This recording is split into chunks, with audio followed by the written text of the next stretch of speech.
வண்டியில மாமன் பொண்ணு ஓட்டுறவன் செல்ல கண்ணு எங்க வீட்டு ராணி வர எல்லாம் வந்து பாத்துக்குங்க.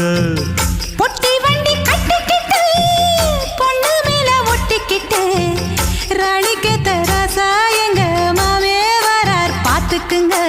கட்டிக்க போற பொண்ணு ஒட்டிக்கிட்டா தப்பில்ல செல்ல கண்ணு. தப்புன்னு யாரு சொன்ன கண்ணந்தொட்டு தாளத்தை போடு நல்லா. அட அப்படி போட்டுக்க ஆசைய பாத்துக்கட. வண்டியில மாமன் பொண்ணு ஓட்டுறவன் செல்ல கண்ணு எங்க வீட்டு ராணி வாரா எல்லாம் வந்து பாத்துக்குங்க.